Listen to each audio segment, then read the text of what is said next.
अस्सलाम वालेकुम, welcome to binary classroom. और आज की इस क्लास में हम लोग टॉपिक पढ़ने वाले हैं ब्रांचिंग इन असेंबली लैंग्वेज। CS 401 का ये लेक्चर नंबर 3 और हमारे कोर्स का टाइटल है computer architecture and assembly language. So branching में हम लोगों ने ये टॉपिक कवर करने हैं कंपैरिजन, कंडीशनल एग्जीक्यूशन, साइन और unsigned data handling, types of jumps और कुछ एग्जांपल्स। चले बढ़ते हैं लेक्चर की तरफ। तो लेक्चर में हमारे पास टॉपिक है ब्रांचिंग्स का। ब्रांचिंग हमारे पास बेसिकली वो कंडीशनल स्टेटमेंट्स होती हैं जिनके फुलफिल होने पर हमें नेक्स्ट इंस्ट्रक्शन एग्जीक्यूट करनी होती है या उसको स्किप करना होता है। सेम लाइक जिस तरह हाई लेवल लैंग्वेजेस में आप लोग इफ एल्स इफ जैसी कंडीशंस इस्तेमाल करते हो, जो कि क्या करते हैं कुछ ना कुछ चीजें कैलकुलेट करती हैं जिसकी बुनियाद पर आपकी कंडीशन ट्रू या फॉल्स होने के ऊपर डिपेंड करता है कि आपकी नेक्स्ट इंस्ट्रक्शन चलेगी या नहीं चलेगी। तो सेम कॉन्सेप्ट असेंबली लैंग्वेज में ब्रांचिंग के नाम से इंट्रोड्यूस करवाया गया है। So branching allows a program to execute different instructions based on specific condition. तो स्पेसिफिक कंडीशंस की बुनियाद पर आप लोग डिफरेंट इंस्ट्रक्शन किसी भी प्रोग्राम की अगर एग्जीक्यूट कर रहे हैं या उसको स्किप कर रहे हैं तो वो क्या कहलाएगा? ब्रांचिंग कहलाएगा। It is similar to if else in high level language. जिस तरह हाई लेवल लैंग्वेजेस में इफ एल्स या इफ इस्तेमाल होता है, सेम ब्रांचिंग वैसे ही काम करती है। इन assembly this is achieved using, assembly language में इसको किस तरह से अचीव किया जाता है? तो दो तरह है, एक है कंपेयर इंस्ट्रक्शन से और दूसरा है कंडीशनल जंप्स की मदद से। अब जो कंपेयर कमांड है हमारे पास वो क्या करती है? It's evaluate operand and sets flag. ये ऑपरेंड्स को इवेलुएट करते, ऑपरेंड्स बोलते हैं कि जो ऑपरेशंस जिन पे परफॉर्म हो रहा हो, जैसे 3 + 4 है तो इसमें 3 और जो 4 है वो ऑपरेंड्स होते हैं, जबकि जो बीच में प्लस है वो ऑपरेशन। एंड सेट फ्लैग, और फ्लैग्स हम लोगों ने पढ़े हुए हैं, zero flag, carry flag, overflow flag, इस तरह के जितने भी फ्लैग्स हैं उनको ये ऑन या ऑफ करता है। Conditional jumps it redirects execution based on flag status. So जो कंपेयर इंस्ट्रक्शन ने फ्लैग्स ऑन या ऑफ किए होंगे, उस ऑन या ऑफ की बुनियाद पर किस लेबल पर रीडायरेक्ट करना है, ये तमाम चीजें कौन कंट्रोल करेगा? कंडीशनल जंप्स कंट्रोल करेंगे। Why it is important? It enables loops for while decision making and algorithm. ये कहते हैं लूप में इस्तेमाल होती है, डिसीजन मेकिंग में इस्तेमाल होती है, या मुख्तलिफ किस्म के जो सॉर्टिंग, सर्चिंग, इस तरह के एल्गोरिथम्स है उसमें इस्तेमाल होती है। नेक्स्ट आ जाए the compare instruction. So compare instruction काम कैसे करती है? ये बेसिकली सोर्स ऑपरेंड और डेस्टिनेशन ऑपरेंड को सब्ट्रैक्ट करती है और उसकी बुनियाद पर फ्लैग्स को ऑन या ऑफ करती है। So it subtracts the source operand from the destination operand without modifying either. ये लफ्ज गौर करें, विदाउट मॉडिफाइंग, के जो सोर्स ऑपरेंड है और डेस्टिनेशन ऑपरेंड कभी भी चेंज नहीं होगा। ये MCQs भी बहुत दफा बनता है कि जो कंपेयर इंस्ट्रक्शन है, क्या ये ऑपरेंड्स को या रजिस्टर के अंदर जो वैल्यू पड़ी है क्या उसको ये मॉडिफाई करती है? तो इसका आंसर होगा नहीं, ये मॉडिफाई नहीं करती वैल्यू, ये बस उस पे ऑपरेशंस परफॉर्म करती है, सब्ट्रैक्शन करती है, उसकी बुनियाद पर ये सिर्फ फ्लैग्स को ऑन या ऑफ करती है, इसके अलावा चेंज वैल्यू को नहीं करती। सो कौन कौन से फ्लैग्स है? जैसे जीरो फ्लैग है, कैरी फ्लैग है, साइन फ्लैग है, ओवरफ्लो फ्लैग है।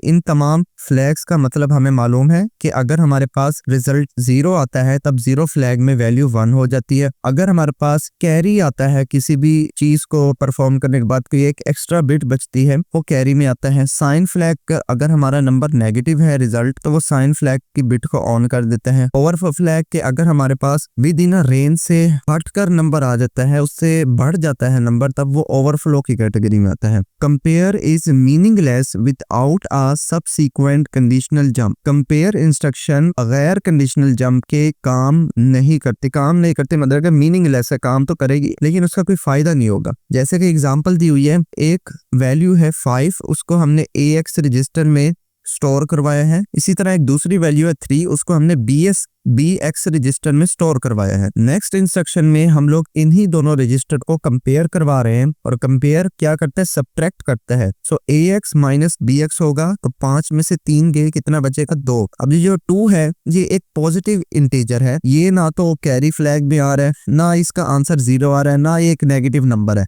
तो कोई भी हमारे पास फ्लैग ऑन नहीं हुआ। इसीलिए यहाँ पर उसने पॉजिटिव नंबर को देखते हुए जो जंप लगाया है वो इस लेबल पे लगाए। अभी जो JG है ये है जंप क्रिएटर। आगे आने वाली स्लाइड्स में मैं आपको इनके तमाम मतलब बताऊंगा कि नेगेटिव नंबर में कौन सा जंप लगता है, पॉजिटिव में कौन सा जंप लगता है। इस तरह की सारी कैटेगरीज इसके आने वाली स्लाइड्स में आएंगी। सो नेक्स्ट बढ़ते हैं signed versus unsigned comparison. Signed आपके नेगेटिव नंबर्स होते हैं, अनसाइंड आपके पॉजिटिव नंबर होते हैं। तो उनके दरमियान कंपैरिजन किया जा रहा है कि किस नंबर में कौन से जंप स्टेटमेंट काम करती है। सो अनसाइंड अगर नंबर हो यानी कि पॉजिटिव नंबर हो तब हमारे पास वो अनसाइंड नंबर होता है। So it interprets all bits as magnitude. ये हमारे पास हेक्साडेसिमल नंबर है, उसको अब अगर आप डेसिमल में कन्वर्ट करते हैं ये इतनी रेंज इसकी बनती है। अब अनसाइंड नंबर में हमारे पास जंप्स कौन सा इस्तेमाल होते हैं। अगर आपका नंबर पॉजिटिव है तब आपके पास जंप अबव और जंप बिलो ये वाले हमारे पास जंप स्टेटमेंट्स लगती हैं। लेकिन अगर आपके पास नंबर नेगेटिव हो तब हमारे पास कौन से जंप स्टेटमेंट इस्तेमाल होते हैं, तब हमारे पास जंप ग्रेटर और जंप लेस ये हमारे पास जंप इस्तेमाल हो। तो ये हमेशा याद रखना है। ये बास दफा MCQ शॉर्ट क्वेश्चन भी आते हैं कि बताएं डिफरेंस बताएं जंप अबव और जंप ग्रेटर में। तो जंप अबव हम तब इस्तेमाल करेंगे जब हमारे पास पॉजिटिव नंबर हो और जंप ग्रेटर हम तब इस्तेमाल करेंगे जब हमारे पास नेगेटिव नंबर हो। दोनों का काम एक ही है, दोनों ही यही पता लगाएंगे कि पहला नंबर दूसरे से बड़ा है या नहीं है। सिमिलरली जंप बिलो और जंप लेस भी यही पता लगाएंगे कि क्या पहला नंबर दूसरे से कम है या नहीं है।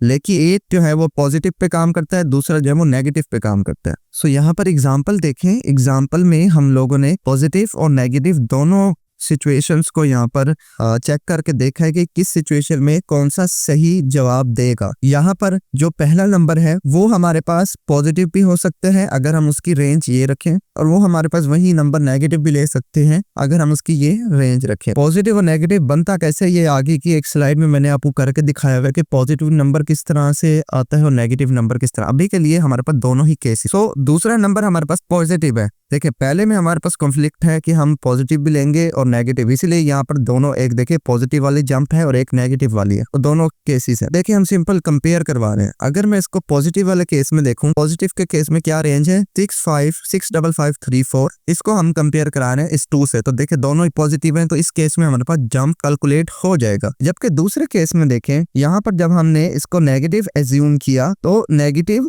जंप ग्रेटर कि इसको कंपेयर कराना है दूसरे से, दूसरे हमारे पास पॉजिटिव वैल्यू है, तो यहाँ पर हमारे पास जंप नहीं कह रहा के लगेगा क्योंकि हमारे पास यहाँ पर ये कंडीशन सही से वर्क नहीं करेगी। ठीक है, नेक्स्ट आ जाए कंडीशनल जंप्स के किस किस तरह के हमारे पास जंप होते हैं। पहले नंबर पर है जंप इक्वल या जंप जीरो। जंप इक्वल या जंप जीरो उस वक्त जीरो फ्लैग को ऑन करता है जब रिजल्टेंट हमारे पास जीरो हो या कोई चीज इक्वल हो जाए तो जीरो फ्लैग ऑन हो जाए। दूसरे नंबर पे है जंप नॉट इक्वल और जंप नॉट जीरो। ये उस वक्त इस्तेमाल होगा जो हमारे पास ऊपर वाली कंडीशन है अगर वो फॉल्स हो जाती है यानी कि रिजल्टेंट जीरो रह जाते हैं, उस टाइम पे ये जीरो फ्लैग को जीरो कर दें। इसके अगर हमारे पास कंडीशन फुलफिल नहीं होती, मैंने कहा कि 2 वेरिएबल्स हैं रजिस्टर में, 2 वैल्यूज हैं, उनको आप आपस में कंपेयर करो और मुझे बताओ क्या वो दोनों इक्वल है या नहीं है। मैं कहता हूं कि वो इक्वल नहीं होनी चाहिए। इस कंडीशन में वो ट्रू हो रहा है तो इसलिए यहाँ पर ये जीरो फ्लैग जो है वो उसमें कोई चेंजिंग नहीं आएगी। अगर वो जीरो आ जाती है 3 - 3 जीरो है तब ये वाली हमारे पास। फॉर एग्जाम्पल यहाँ पर देखें AX और BX दोनों रजिस्टर है, कंपेयर किया गया, जंप इक्वल लगाया गया कि अगर इनका आंसर जीरो आता है तब क्या करो जीरो फ्लैग को ऑन करो। उसके बाद आ जाए हमारे पास दूसरी जंप्स कंडीशन है जो कि अनसाइंड डेटा के लिए है। अभी भी हमने देखा कि अगर हमारे पास एक पॉजिटिव डेटा है, अनसाइंड डेटा है, उसके अंदर हम लोग जंप अबव और जंप बिलो इस्तेमाल करते हैं। जंप अबव हम लोग कब इस्तेमाल करते हैं जब हमारा डेस्टिनेशन बड़ा हो सोर्स एड्रेस से, और जंप बिलो हम कब इस्तेमाल करते हैं अगर हमारा डेस्टिनेशन वैल्यू छोटी हो सोर्स वैल्यू। सो इस केस में कौन सा फ्लैग ऑन होगा या कौन सा फ्लैग ऑफ होगा, वो है कैरी फ्लैग। ठीक है, आगे कहते हैं jump above and jump below ignores the sign bit के जंप अबव और जंप बिलो हमेशा साइन बिट को इग्नोर कर देता है। यहाँ पर एक एग्जाम्पल भी दी गई है। अब देखिए यहाँ पर एक एग्जाम्पल दी गई है इसकी। पहले नंबर पर हमारे पास देखिए वैल्यू दोनों सेम है हेक्साडेसिमल में, लेकिन हम उसको एक को पॉजिटिव कंसीडर करें एक को नेगेटिव कंसीडर करें। सो जैसे कि यहाँ एग्जांपल में पहले रजिस्टर के अंदर वैल्यू स्टोर करवाई गई है 5 जो कि एक अनसाइंड वैल्यू है, दूसरे रजिस्टर के अंदर वैल्यू स्टोर करवाई गई है 3 जो एक अनसाइंड वैल्यू है। अब देखिए दोनों को हम लोगों ने कंपेयर करवाया, कंपेयर करवाने के बाद जंप कौन सा लगाया अबव का। क्या पहली वैल्यू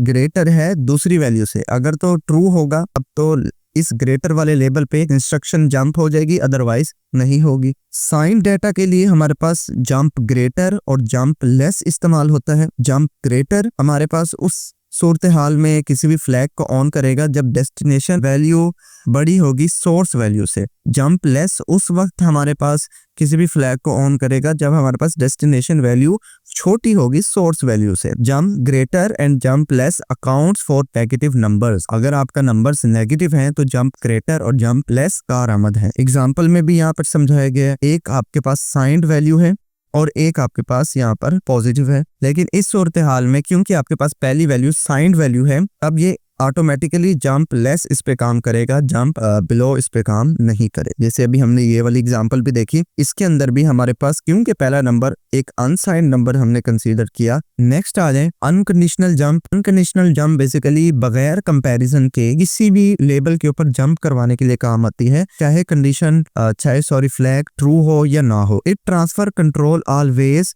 रिगार्डलेस ऑफ फ्लैग। बगैर फ्लैग को देखे कि वो ऑन है या ऑफ है, ये हमेशा कंट्रोल को ट्रांसफर करवा देते हैं नेक्स्ट इंस्ट्रक्शन पे। इसकी 3 टाइप्स होती हैं, short jump, near jump, far jump. Short jump 2 byte jump perform करता है। इसकी रेंज जो है वो 128 बाइट्स होती है, ये एमसीक्यूज भी आता है। और इसका ऑप कोड हमारे पास EB या F2 होता है। अगर जब आप इसको इनकोड कर रहे होंगे तब आपका इसका ये जो ऑप कोड है ये आपको जरूरत पड़ेगा। तो ये 3 बातें आपने याद रखनी है इसकी, कि ये 2 बाइट्स का जंप लेता है, 128 बाइट इसकी रेंज है, इसका ऑप कोड है EB and F2। Near jump 3 byte का जंप लेता है सेगमेंट्स के ऊपर, इसका ऑप कोड है E9 और OF। फार जंप 5 बाइट्स का हमारे पास जंप लेते हैं और ये हमारे पास काम करता है CS and IP in 2 pointer register के ऊपर, सेगमेंट्स के ऊपर, और इसका ऑप कोड है EA। So it skips data और क्रिएट इनफाइनाइट लूप। ये या तो किसी इंस्ट्रक्शन को स्किप करने के लिए काम में आती है अनकंडीशनल जंप, या फिर अगर आपने प्रोग्राम को इनफाइनाइट लूप पे चलाना है उसके लिए काम आती है। जैसे आप लोग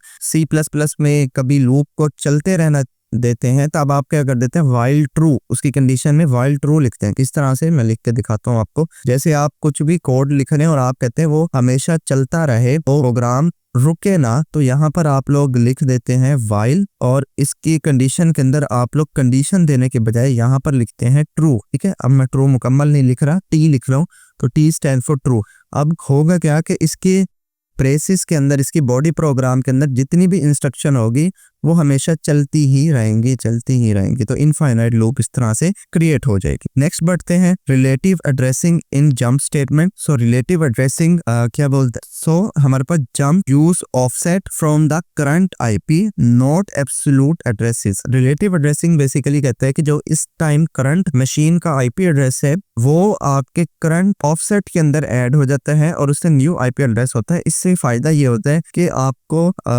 आपके हमेशा कोड जो है वो मेमोरी में लोड होता है, चाहे उसका मेमोरी एड्रेस चेंज ही क्यों ना हो जाए, क्योंकि हर दफा IP एड्रेस चेंज होगा, ऑफसेट चेंज होगा, तो नया IP एड्रेस बनता रहेगा। तो इस तरह से हमेशा प्रोग्राम आपका लोड होगा, उसके अंदर कोई चेंजिंग होगी तो वो रिफ्लेक्ट। तो यहाँ पर रिलेटिव एड्रेस कैसे बनता है, कहते हैं कि फिल फर्स्ट एक आपके पास इंस्ट्रक्शन है जंप, और ये आपके पास लेबल का एड्रेस है 0119, ये लेबल का एड्रेस है। वैसे तो हम नाम लिखते हैं लेबल का, वैसे ये लिखा हुआ है जंप स्टार्ट, तो स्टार्ट नाम है, लेकिन इस केस में वो नंबर इसलिए दिखा रहा है क्योंकि ऊपर हेडिंग लिखी है डिबगर व्यू। डिबगर व्यू वो होता है जो मशीन समझ रही होती है, तो वहां पर जो आपकी कमल ऑप कोड कन्वर्ट हो रहा होता है मशीन कोड में, तो उसके वो नंबर दिख रहे होते हैं। तो ये जिस इंस्ट्रक्शन का भी लेबल का भी नंबर होगा वो उसने यहाँ पर लिखा है। अब इसको कैसे रिलेटिव एड्रेस इसका कन्वर्ट होता है, तो देखें ऑफसेट आपको गिवन होगा, ऑफसेट इसका है 16। अब ये जो है ना इंस्ट्रक्शन, ये इनकोड करेगी आपके इस पूरे एड्रेस को। कैसे,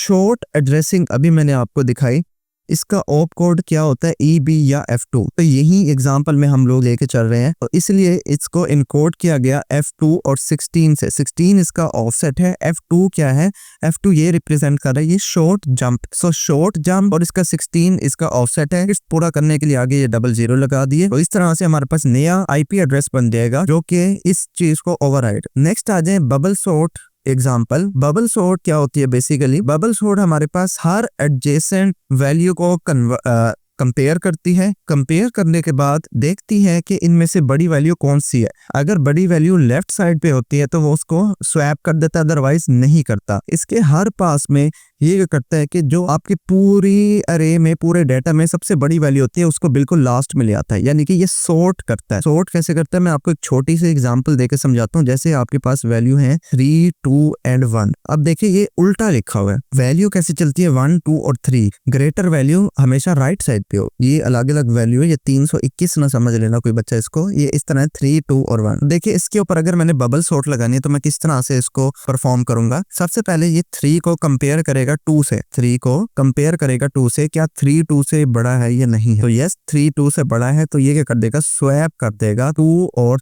3 को, और 1 इसके अंदर ऐसे ही खड़ा रहेगा अभी के लिए। अब ये क्या करेगा, नेक्स्ट 3 और 1 को कंपेयर करेगा। अब अगेन 3 बड़ा होगा तो बड़ी जो है वो हमेशा राइट साइड पे वैल्यू जाएगी। ये 2 ऐसे आ जाएगा, यहाँ 3 की जगह 1 आ जाएगा और ये लास्ट में 3 आ जाएगा। तो हर पास में अब एक पास कंप्लीट हो गया। अब इसके हर पास में जो ग्रेटर वैल्यू होगी वो लास्ट में राइट मोस्ट जगह पर चली जाएगी। अब अगेन कंपैरिजन होगा शुरू से 2 और 1 का। तो 2 और 1 में से बड़ा कौन सा है, 2, तो 2 को राइट साइड पे होना चाहिए। तो 1 2 की जगह पर आ जाएगा और 2 1 की जगह पे चला जाएगा, और 3 के साथ अब कंपैरिजन नहीं होगा क्योंकि वो पहले से ही अपनी असल जगह पर है। तो इस तरह से देखें हमारे पास वैल्यू जो है वो सॉर्ट होकर आ गई, एक तरतीब में आ गई, असेंडिंग ऑर्डर में आ गई। तो इस तरह से बबल सॉर्ट आपका काम करता है। यहाँ पर भी उसी एग्जाम्पल को थोड़ा अच्छे अंदाज में करके दिखाया गया। मैंने आपको सिंपल अंदाज में दिखाया। तो यहाँ पर जो है आपको नेगेटिव नंबर के साथ भी डील करके दिखाया गया कि जो नेगेटिव नंबर होंगे वो शुरू में आ जाएंगे, क्योंकि नेगेटिव नंबर तो पॉजिटिव से सारे छोटे होते हैं।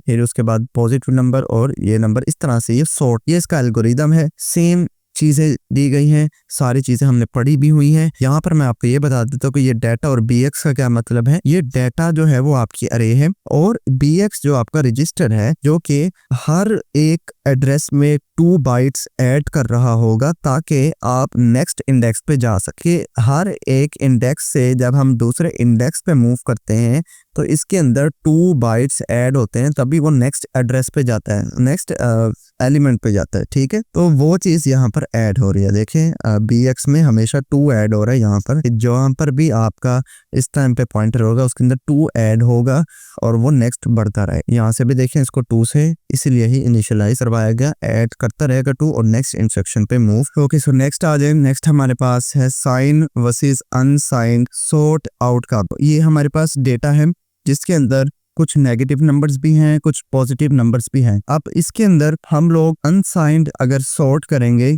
तो वो इस पे काम नहीं करेंगी, क्योंकि अनसाइंड हमेशा साइन को इग्नोर करके नंबर्स पे काम कर। इट मींस आसान अल्फाजा में वो पॉजिटिव नंबर पे काम कर। तो अगर ये पॉजिटिव नंबर वाली हम सॉर्टिंग इस पे लगाएंगे जो कि है जंप बिलो इक्वल, चीज जो है वो अनसाइंड सॉर्ट। अगर नेगेटिव नंबर होता है तो जंप लोअर आता है। तो इस केस में क्या होगा कि जो 40 है और 35 है, 35 40 से पहले आ जाएगा और 40 35 के बाद आ जाएगा। कि उसने माइनस को देखना ही नहीं है, उसने नंबर्स को देखी। नेगेटिव के केस में जितना बड़ा नंबर होता है वो उतना ही छोटा होता है, तो -40 पहले आना चाहिए। तो ये यहाँ पर इस तरह से काम नहीं करेगा, इसलिए ये अनसाइंड हमारे पास यहाँ पर गलत जवाब रिफ्लेक्ट करेगी, इस तरह से कुछ सॉर्ट करेगी। 55 60 -35 और 35 पहले आ गया। जबकि साइन सॉर्ट इसको ठीक ठीक कैलकुलेट करेगी। वो सबसे पहले -40 फिर -35 फिर 55 और 60 इस तरह से कैलकुलेट। तो जब भी आपके पास मिक्सचर हो नंबर का या नेगेटिव नंबर हो सारे, तब आप इसको साइन सॉर्ट लगाएं। नेक्स्ट लेक्चर हमारा खत्म हो गया। सो जिस बच्चे ने लेक्चर देखना था तो वो यहीं तक वीडियो को छोड़ सकता है। नेक्स्ट हम एक्सरसाइज के शॉर्ट क्वेश्चन सॉल्व कर रहे हैं और उसके बाद MCQs भी देखेंगे। सो पहला सवाल है Which register are changed by compare instruction। ये मैंने लेक्चर के शुरू में बताया कि कंपेयर इंस्ट्रक्शन कभी भी रजिस्टर की वैल्यू को चेंज नहीं करती, ये सिर्फ फ्लैग्स को ऑन या ऑफ करती है। So the compare instruction does not modify any register, किसी भी रजिस्टर को ये चेंज नहीं करती। इट परफॉर्म अ सब्ट्रैक्शन, ये सब्ट्रैक्शन परफॉर्म करती है सोर्स ऑपरेंड और डेस्टिनेशन ऑपरेंड पर, और उसके बाद उसके रिजल्ट बेस पर फ्लैग रजिस्टर को ऑन या ऑफ कर। तो जैसे कि 0 फ्लैग है, कैरी फ्लैग है, साइन फ्लैग है, ओवर फ्लैग है, इन तमाम को ऑन या ऑफ करती है। सवाल नंबर 2 है what are the different types of jump available, describe position relative addressing. सबसे पहले तो जंप्स कितनी तरह के अवेलेबल हैं वो बताना है। तो बेसिक बुनियादी तौर पर जंप 2 तरह के होते हैं, कंडीशनल जंप और अनकंडीशनल जंप। कंडीशनल जंप जैसे jump above, jump below, jump equal, jump if 0, इस तरह के वो सारे कंडीशनल जंप्स हैं। अनकंडीशनल जंप हमारे पास JMP से डिनोट किया जाता है। तो इसकी हमारे पास 3 टाइप्स होती हैं, तो शॉर्ट जंप, नियर जंप और far jump. Short jump 2 bytes 120 range, ये सारे लेक्चर में हम लोग पढ़ चुके हैं। पोजीशन रिलेटिव एड्रेसिंग भी समझा चुका हूँ कि ये न्यू IP एड्रेस बनाता है करंट IP एड्रेस में ऑफसेट को ऐड करके। नेक्स्ट क्वेश्चन नंबर 3, हमारे पास AX की वैल्यू दी गई है, BX की वैल्यू दी गई है और साथ में इंस्ट्रक्शन दी गई है कि आपने ये इंस्ट्रक्शन परफॉर्म करानी है। सिर्फ ये बताना है कि कौन कौन से जंप इसके ऊपर लिए जा सकते हैं। अब यहाँ पर देखें तो हमारे पास एक ये नंबर है और एक ये नंबर है। कंपेयर क्या करता है, इस नंबर में से ये नंबर माइनस कर देता है। तो अगर हम 8FFF में से 0FFF माइनस करेंगे तो हमारे पास 8000 आएगा। अब ये एक हेक्साडेसिमल नंबर है, इसको आप बाइनरी में कन्वर्ट करेंगे। तो आप इसको बाइनरी में कन्वर्ट करते हैं तो इसका कुछ आंसर ये वाला आता है, ठीक है। अब इस नंबर के लास्ट में देखें तो आपको 1 दिख रहा है, तो आप इसको बाइनरी में 8000 को बाइनरी में कन्वर्ट करेंगे, ये उसकी बाइनरी होगी और ये बाइनरी ऐसे ही होगी। तो जिस बाइनरी नंबर के लेफ्ट वाले मोस्ट लेफ्ट वाले डिजिट में अगर 1 हो तो इट मींस वो एक नेगेटिव नंबर है, ठीक है, यानी कि साइंड नंबर है। इसलिए इसका साइन फ्लैग यहाँ पर ऑन हुआ है। क्योंकि ये एक नेगेटिव नंबर है, हमें पता है कि नेगेटिव नंबर हो तो कौन कौन से जंप हम लोग इस्तेमाल कर सकते हैं। हाँ जी, हम इस्तेमाल कर सकते हैं जंप ग्रेटर और जंप लेसर, और ये 2 फ्लैग इसका आंसर होंगे। बाकी ये जो सारी इतनी तफसील लिखी हुई है इसको आप एक दफा पढ़ लीजिएगा, लेकिन इसका जो आंसर है वो यही है कि जंप ग्रेटर और जंप लेस यहाँ पर इस्तेमाल होंगे। आगे उसने ये भी बताया कि जंप अबव क्यों नहीं इस्तेमाल होगा, जंप बिलो क्यों नहीं इस्तेमाल होगा, क्योंकि वो अनसाइंड पे इस्तेमाल होते हैं, जबकि हमें पता लग गया ये हमारा नंबर एक साइंड नंबर। अच्छा, वो मैंने आपको एक बात बतानी थी, ये कि नंबर को किस तरह से नेगेटिव रेंज हमें पता लगती है। जैसे यहाँ पर देखिए ना 8FFH, इसने कह दिया कि ये 28673 ये इसकी रेंज है। तो ये कैसे ये आएगा नेगेटिव रेंज और पॉजिटिव रेंज। तो नेगेटिव रेंज निकालने का तरीका मैं आपको बता रहा हूँ। पॉजिटिव तो आराम सुकून से निकल जाती है। आप इसी नंबर को, ये हेक्साडेसिमल नंबर है ना, आप इसी नंबर को बाइनरी में कन्वर्ट करें, बाइनरी से फिर आप इसको डेसिमल में कन्वर्ट करेंगे, ये रेंज आ जाएगी। लेकिन नेगेटिव तरह से लाया जाता है वो मैं आपको बता रहा हूँ। जब आप 8FFF को कन्वर्ट करेंगे बाइनरी में तो ये इसका आंसर होगा। येलो वाली लाइन देखिए, ये इसका आंसर होगा। अब इसको नेगेटिव बनाने के लिए किया जाता है, इसका 2s कम्प्लीमेंट लिया जाता है। 2s कम्प्लीमेंट कैसे लेते हैं कि जितनी बिट्स होती हैं, 1 है तो उसको 0 कर दें, 0 है तो उसको 1 कर दें। जैसे ये 1 था, इसको 0 कर दिया, ये 0 है तो इसको 1 कर दिया, ये 0 है तो इसको 1, ये 0 है तो इसको 1, बाकी सारे 1 है तो बाकी सारे 0 0 0। ये लास्ट में 1 क्या है ये मैं आपको बता। तो आप इसको तमाम को 0 को 1 और 1 को 0 कर देंगे, फिर उसमें आपने 1 ऐड करना है। तो 1 जब ऐड करेंगे इसलिए ये लास्ट में ये 1 आ जाता है। अब आपने इसी बाइनरी नंबर को कन्वर्ट करना है किसमें, हेक्साडेसिमल में, तो आपके पास ये नंबर आ जाएगा। अब आप इसको कन्वर्ट करेंगे डेसिमल में तब आपके पास ये वाली रेंज आ जाएगी। अब चूंकि हमारे पास शुरू में बाइनरी में ये 1 आया था विच शोज की एक नेगेटिव है, तो यहाँ पर नेगेटिव साइन आ जाएगा। आई होप समझ में आ गया होगा।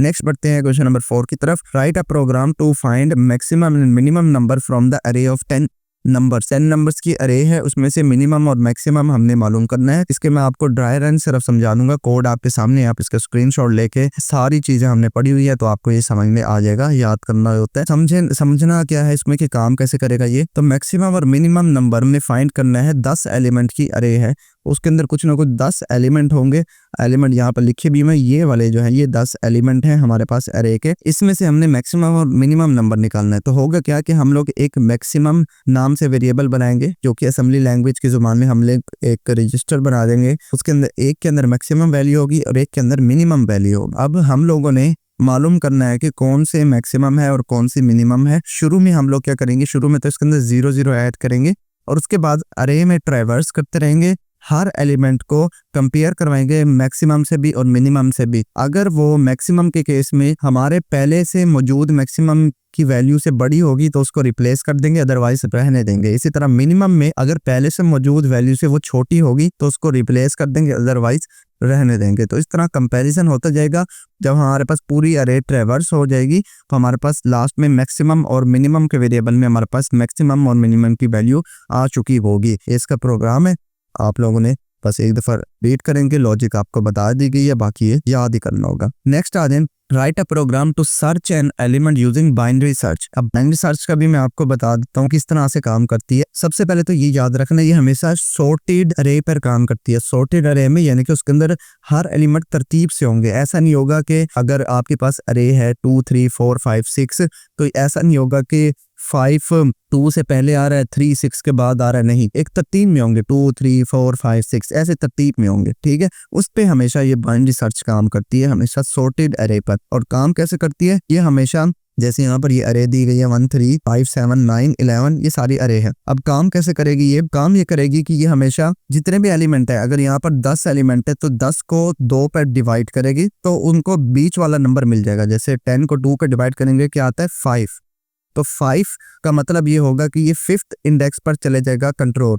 5th इंडेक्स पे जैसे ही कंट्रोल चला जाएगा जो उसके ऊपर वैल्यू होगी 11, अब उसके लेफ्ट साइड पे सारी छोटी वैल्यूज होंगी, उसके राइट साइड पे सारी बड़ी वैल्यूज होंगी। अब हमने जो सर्च करना है एलिमेंट, सर्च करना है, यहाँ पे सॉर्ट नहीं हो रहा, सर्च। तो सर्च लेट्स सपोज मुझे करना था 15, ठीक है। मैं चाहता हूँ कि मुझे 15 नंबर मैंने ढूंढना है, क्या वो मेरी अरे में है या नहीं है। ओके, तो हमने मिड नंबर निकाल लिया 11। अब मुझे ये बताएं कि एक सॉर्टेड अरे है तो 15 11 के राइट साइड पे होगा या लेफ्ट साइड पे होगा? राइट साइड पे होगा, क्योंकि 15 11 से बड़ा नंबर है। तो हमने अभी भी देखा कि 11 से जो बड़े नंबर होंगे उसके राइट साइड पे होंगे, 11 से छोटे नंबर उसके लेफ्ट साइड पे होंगे। सॉर्टेड अरे है तो इट मीन्स मुझे यहाँ लेफ्ट साइड में तो ढूंढना नहीं, मुझे हमेशा राइट साइड में ट्रैवर्स करना है। तो राइट साइड में फिर से मुझे 11 और 19 कितने एलिमेंट होंगे? 5 होंगे। 5 का दोबारा से उसको 2 पे डिवाइड करेंगे, हमारे पास क्या नंबर आ जाएगा 2.5। इट मीन्स प्रोबेबली 3 पर। तो जैसे मैं तीसरे इंडेक्स पे जाऊंगा मुझे 15 मिल जाएगा। तो इस तरह से ये बाइनरी सर्च काम करती है, ये उसका सारा प्रोग्राम है। नेक्स्ट आ जाए, write a program to calculate factorial of a number. Factorial तो इजी है कि किसी भी नंबर का फैक्टोरियल जो होता है वो उस नंबर में से एक को माइनस करके उन तमाम को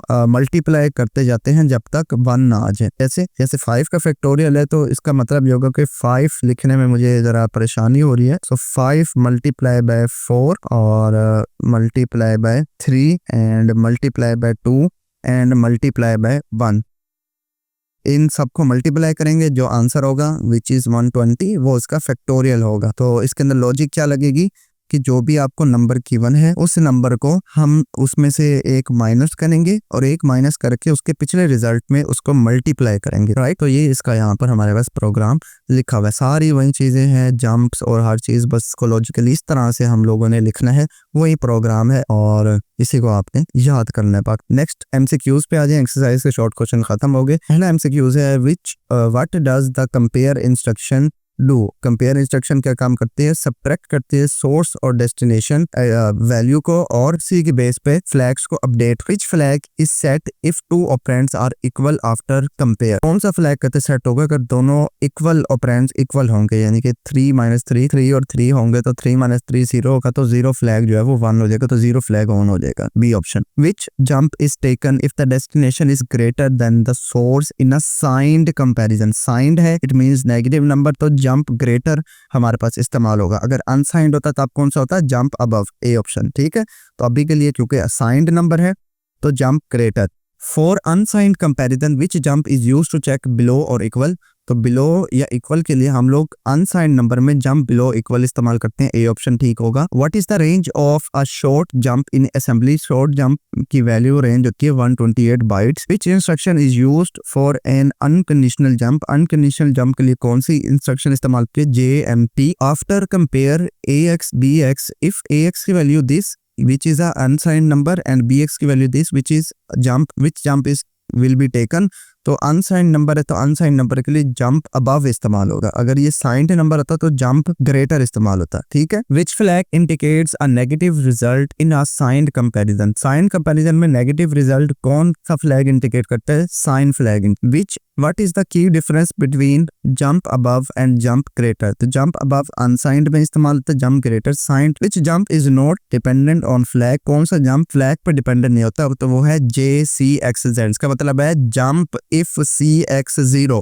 CX आपको मालूम है ये एक रजिस्टर होता है, उसने यही बोला है कि कौन सा ऐसा है जो फ्लैग पर डिपेंड नहीं करता, तो ये फ्लैग पर डिपेंड नहीं करता, ये रजिस्टर पर डिपेंड करता है, राइट। तो इसका जवाब यही होगा। नेक्स्ट आ जाए, इन bubble sort what does the swap flag indicate. Swap flag क्या इंडिकेट करता है बबल सॉर्ट के अंदर? कि स्वैप कर दो करंट पास की जो कंसेक्टिव एडजेसेंट वैल्यूज हैं उनको स्वैप कर दो। विच instruction update both CS and IP। CS और IP हमारे पास फार जंप में अपडेट होती हैं। लेक्चर में भी आपको दिखाया था CS:IP लिखा हुआ था। If AX is 8000 which is a signed integer and BX is 0001 which jump is taken। अब साइंड नंबर है, साइंड नंबर पे कौन सा जंप होगा? JL, ठीक है। ओके, नेक्स्ट आ जाए, what is the value of 0 flag after comparing AX and AX। हाँ जी, अब देखें AX के अंदर लेट्स सपोज वैल्यू है 3 ax के अंदर लेट्स सपोज वैल्यू है 3 और इस ax के अंदर भी 3 ही होगी ना, क्योंकि ax के अंदर जब वैल्यू 3 है तो उसके उसी के अंदर वैल्यू 3 होगी।